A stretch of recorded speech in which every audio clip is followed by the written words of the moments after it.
Let's talk about t-shirt construction. And what I'm talking about here are off-the-shelf blanks. So this is a men's crew neck tee, but there's all kinds of different ways that these can be sewn together.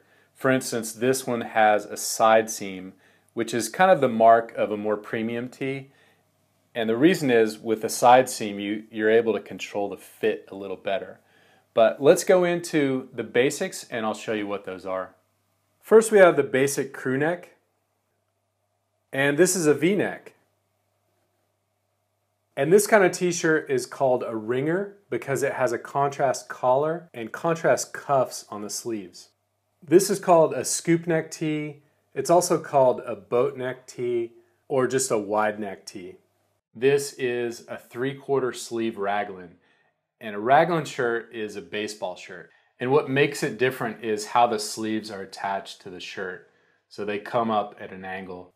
And this shirt with the buttons is called a Henley. And here's a variation of a men's crew neck t-shirt. This one you'll see has a contrast collar with matching sleeves and a matching pocket. And here's a men's long sleeve crew neck t-shirt. With all the t-shirts I've shown you, there are also long sleeve versions. So that's the basics of off-the-shelf t-shirt bodies, but check with your vendor. There's a lot of specialty off-the-shelf blanks that you can get.